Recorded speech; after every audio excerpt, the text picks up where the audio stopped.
मामले में supreme court पीर के रोज यानी 11 दिसंबर को फैसला सुनाएगा। जम्मू कश्मीर की खुसूसी हैसियत को मनसूख करने के मोदी हुकूमत के फैसले को चैलेंज करने वाली मुख्तलिफ अर्जियों पर सुप्रीम कोर्ट में 16 समातों के बाद अदालत अपना फैसला सुनाएगी।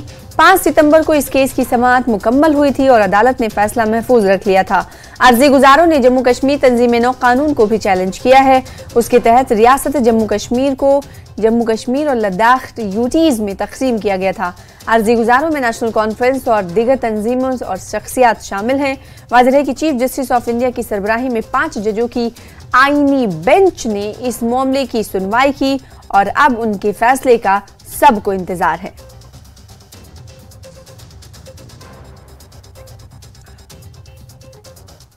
आर्टिकल 370 पर पीर के रोज सुप्रीम कोर्ट के आने वाले फैसले के मुतालिक पीडीपी लीडर और महबूबा मुफ्ती की बेटी इल्तिजा मुफ्ती ने एक पोस्ट किया है। उन्होंने तंजिया अंदाज में लिखा है कि इस मामले पर अंदाजा लगाना खतरा मोल लेना है। वो लिखती हैं कि सुप्रीम कोर्ट आर्टिकल 370 की गैर कानूनी मनसूखी को बरकरार रखेगा और मरकजी हुकूमत को रियासत का दर्जा बहाल करने की हिदायत देगा। साथ ही इंतखाबात के जरिए जमहूरियत की बहाली की गैर वाज़ेह खद्दोखाल भी तय होंगे।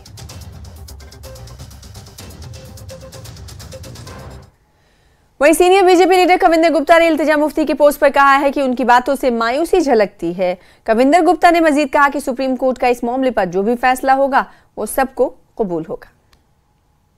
चीफ मिनिस्टर कविंदर गुप्ता हमारे साथ मौजूद हैं। कविंदर जी, जिस तरह से एक ट्वीट भी आया है इल्तिजा मुफ्ती का, हालांकि 11 तारीख को इस पे जो सुप्रीम कोर्ट है अपनी जो सुनवाई है वो करेगा, अपना जो फैसला है वो सुनाएगा, लेकिन उससे पहले जो इल्तिजा मुफ्ती है उनका ये ट्वीट आना कि वो गैस लगा सकती हैं कि जो 370 को एब्रोगेट किया गया था उसको अपहोल्ड किया जाएगा और यहाँ पे जो इलेक्शन करवाए जाने हैं उसके लिए जो है जो उसकी रूपरेखा है वो तय की जाएगी। इस तरह के गेस लगाना जबकि अभी इस पे फैसला आना है, कहां तक सही है?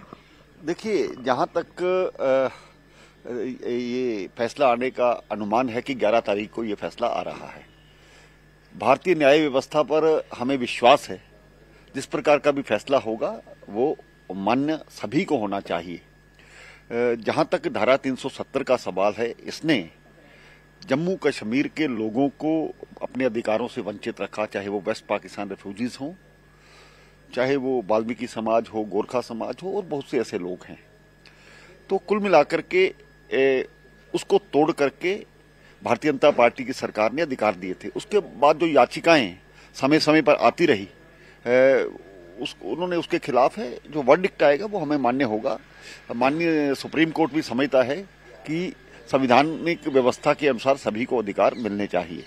बाकी इसके साथ साथ जो अभी इल्तिजा मुफ्ती का जो ट्वीट है, ऐसे में वर्डिक्ट से पहले एक उन्होंने अपना गेस लगाया, उस गेस को कहां तक आप सही मानते हैं? चलो, अंदाजे कोई लगाता है तो उसमें कोई फर्क नहीं पड़ता, लेकिन हमें उम्मीद है कि हमने जो धारा 370 को तोड़ा था वो सही संवैधानिक कदम था और देश के दोनों सदनों लोकसभा राज्यसभा में बहुमत से उसको पास करके तोड़ा गया था।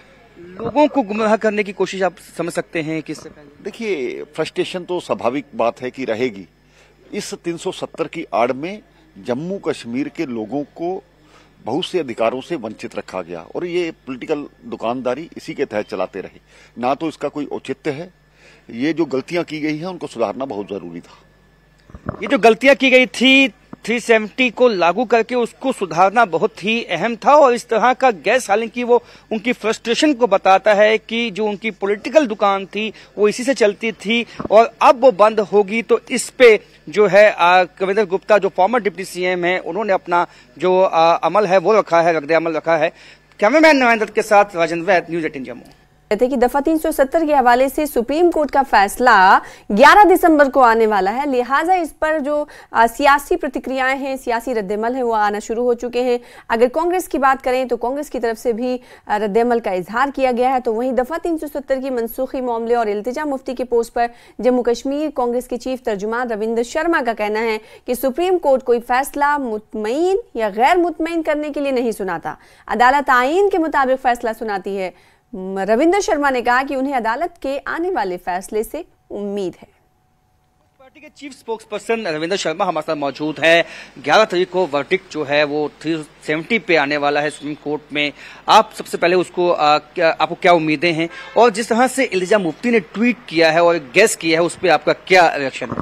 देखिए, माननीय सुप्रीम कोर्ट एक रोशनी की किरण है इस देश के अंदर, खास करके जो हालात इस वक्त देश के अंदर हैं, डेमोक्रेसी के ऊपर जो हमले हो रहे हैं और जिस तरह का अथॉरिटेरियन सिस्टम है, उसके खिलाफ एक सुप्रीम कोर्ट ही आखिरी उम्मीद है। और जुडिशरी जो है उसने हमेशा जो है रूल ऑफ लॉ को अपहोल्ड करने का प्रयास किया है। इसलिए हम उम्मीद करते हैं कि कॉन्स्टिट्यूशनलिटी पे काफी लंबी बहस और डिटेल्ड आर्गूमेंट सुने हैं सुप्रीम कोर्ट ने, और जो भी जजमेंट होगी वो मुझे लगता है कि वो कानून और संविधान के बराबर होगी और लोगों को राहत देने का भी प्रयास होना चाहिए और होगा। हम तो काफी उम्मीद करते हैं, कोई गैस करना मुनासिब भी नहीं, क्योंकि उच्चतम न्यायालय के जो अपना निर्णय होता है उस पर कैसे कोई गैस कर सकता है। उम्मीद पूरी कायम है कि जो गैर अनडेमोक्रेटिक, आर्बिट्रेरी, अनकॉन्स्टिट्यूशनल हुआ है उसके ऊपर सही उचित फैसला आएगा। उसके साथ साथ स्टेटहुड और इलेक्शन की बात जो है वो 5.5 साल, क्योंकि वो बातें भी हुई, रोड मैप उन्होंने पूछा गवर्नमेंट ऑफ इंडिया से, गंभीरता से पूछा, और मुझे लगता है उस पर भी जरूर कोई टिप्पणी या कोई डायरेक्शन आएगी, और अंतिम निर्णय आने के बाद ही उस पर कोई बात की जा सकती है। हमें पूर्ण विश्वास है कि वो इंसाफ करने का प्रयास करेंगे। विश्वास है और सर्वमान्य है जो सुप्रीम कोर्ट जो भी वर्डिक्ट आएगा, तो ऐसे में किसी को सेटिस्फाई या डिससेटिस्फाई करने के लिए सुप्रीम कोर्ट फैसला नहीं करता है। जो कॉन्स्टिट्यूशन के आधार पे होगा वही किया जाएगा। कैमरामैन नारायण दत्त के साथ Rajendra, news 18 Jammu. People's Democratic Party ने उम्मीद जाहिर की है कि सुप्रीम कोर्ट पीर को आर्टिकल 370 बहाल करने का हुक्म जारी करेगा। पार्टी के एडिशनल तर्जुमान आदित्य गुप्ता ने कहा कि पार्टी को उम्मीद है कि वो कानूनी जंग जीत जाएंगे। ऐसा है कि जो 5 अगस्त 2019 को गैर आईनी फैसला किया गया था, उसको चैलेंज करने की जो लीगल रेमेडी थी तो वो यही थी। हमने वो लीगल रेमेडी ली और हम उस किस्म की एक तसल्ली है हमें, क्योंकि आर्गूमेंट्स अच्छे तरीके से सुने गए। हम इवन जजेस के भी शुक्रिया हैं कि उन्होंने इतना वक्त निकाला, 1 महीना पूरा कंटिन्यूस हेयरिंग हुई है। इसको हम मैराथन हेयरिंग कहते हैं हमारी लीगल टर्म्स में, और बाकी सब केसेस को वेट करा कर ये इसको सुना गया। देयर इज नो डाउट कि 3-4 साल लगे इस सारे में, लेकिन हम इंतजार कर रहे हैं। हम एक किस्म के एंग्शियसनेस भी है, क्योंकि इससे फैसला होगा कि जम्मू कश्मीर के लीगल साइड पे, कि जम्मू कश्मीर के लोगों का नजर है लोगों की इस चीज के ऊपर कि कोर्ट क्या फैसला करती है। क्योंकि कोर्ट ये डिटरमिन कर रही है कि जिस प्रोसीजर को अडॉप्ट किया गया था 370 को हटाने के लिए, क्या वो प्रोसीजर सही था या गलत था। इसलिए मैंने कहा ये लीगल बैटल है टू लीगल एक्सटेंट जो सुप्रीम कोर्ट डिटरमिन कर रही है, और हम उम्मीद करते हैं कि यहीं पर ही सुप्रीम कोर्ट इस पूरे टॉपिक को खत्म करेगी और फैसला देगी कि 370 को जो हटाया गया था वो अनकॉन्स्टिट्यूशनल तरीके से हटाया गया था, और हमारी जो लॉस्ट ग्लोरी है, जो 5 अगस्त 2019 को हमारी ग्लोरी लूज हुई है हमारे जम्मू कश्मीर के लोगों की, जिस एक कमिटमेंट के ऊपर जम्मू कश्मीर जुड़ा था भारत के साथ, हिंदुस्तान के साथ, इंडिया के साथ जुड़ा था, उस कमिटमेंट को वायलेट किया था इस सरकार ने। उस कमिटमेंट के साथ एक किस्म के एक धोखा दिया था और एक हिस्ट्री के साथ छेड़छाड़ करने की कोशिश की गई थी, क्योंकि एक पिक्यूलियर सिचुएशन है जम्मू कश्मीर की। It's only Muslim majority state, and at that time this state wanted to become part of India because it saw a lot of good things in India, and there was a confidence building measure जो दोनों ही जो जम्मू कश्मीर रियासत और Indian government के बीच में हुआ था, उसको एक पार्टी ने अपने एजेंडा को बनाकर, एक एजेंडा के बेस पे बनाकर, वो कहते हैं कि हमारा एजेंडा था ये सालों साल से, खुद 1980 में आए हैं, पैदा ही 1980 में हुए, तो 1950 के दुहाइयां देते हैं कि हमारा तो तब से ही ये कहना था। तो उस चीज़ को एक चैलेंज हमने लीगल फोरम पे किया है, और हम उम्मीद करते हैं कि सुप्रीम कोर्ट हमारी अर्जियां हैं उसको स्वीकारेगी, और भारत सरकार का जो फैसला था, जो स्पेसिफिकली एक भारतीय जनता पार्टी की एक आइडियोलॉजी बेस्ड जो फैसला था, उसको सेटिस्फाइड करेगी। वहीं नेशनल कॉन्फ्रेंस के सीनियर लीडर डॉक्टर मुस्तफा कमाल ने 370 से मुतालिक आने वाले फैसले पर रद्द-ए-अमल का इजहार किया है। कमाल ने कहा कि इन्हें यकीन है कि सुप्रीम कोर्ट ने इस मामले की हर नुक्ते को गहराई से समझा है और फैसला आईन के हक में होगा। देखिए, जहां तक दफा 370 का ताल्लुक है, 370 पे बहुत कुछ बोला गया, हमारी तंजीम ने भी बोला, हसनैन मसूदी साहब हैं, उनने पार्लियामेंट में खुल के इसका खुलासा किया। दफा 370 ऐसा कानून है जिसमें मुदाखलत नहीं की जा सकती जब तक वो रियासत की नुमाइंदा सरकार से पूछा न जाए। अगर इसमें तरमीम करने की ज़रूरत है, इसमें इसको हटाने की ज़रूरत है, पहले रजामंदी यहाँ के चुने हुए नुमाइंदों की असेंबली में, कानून साज असेंबली में होनी चाहिए। वो है कहीं नहीं।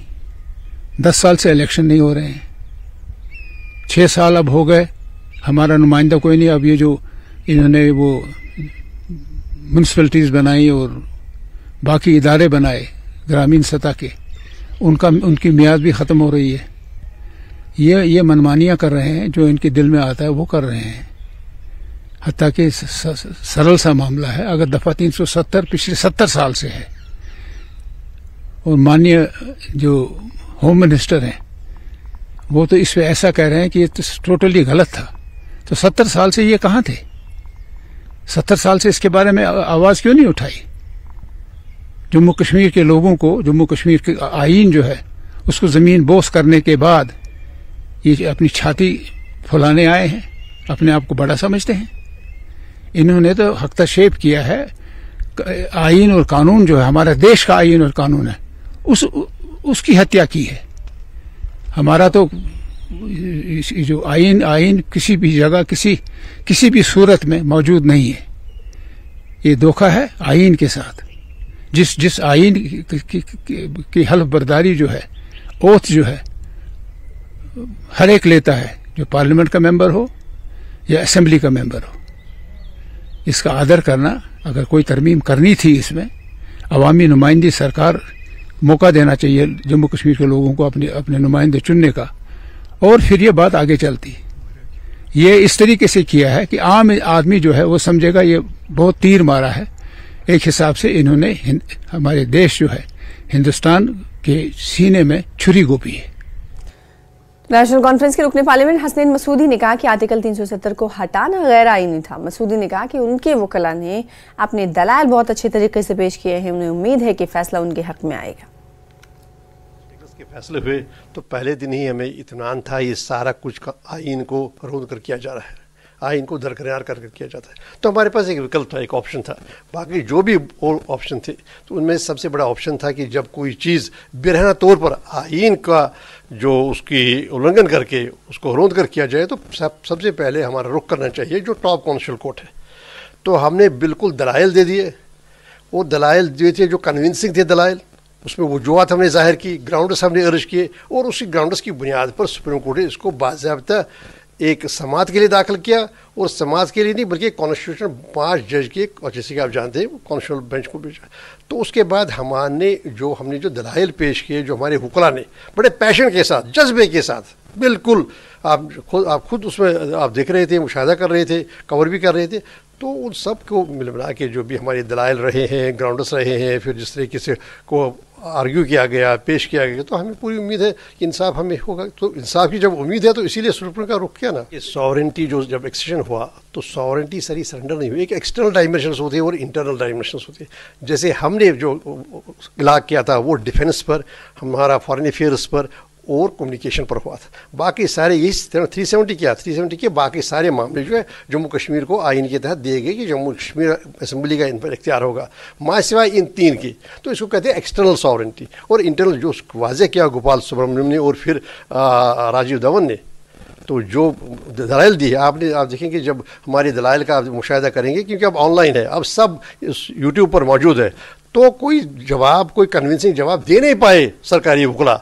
जो मुखालिफिन थे उनका। और ये नहीं कि सिर्फ जम्मू कश्मीर नेशनल कॉन्फ्रेंस का एक पिटिशन था। आप देखिए राधा कुमार और तोयब जी और हमारी पिलाई साहब जो फॉर्मर होम सेक्रेटरी, और सतीश जैकब आपके जो बरादरी के इंदर सलीम, ये सब ने कोई 10 के करीब जो है पिटिशंस की कि नहीं ये सारा जो हुआ वो बिल्कुल आईन को नज़रअंदाज करके किया गया। तो जनाब वो दलाइल उनकी कोई जमी नहीं, वो कन्विंसिंग कोई जवाब दे नहीं पाए।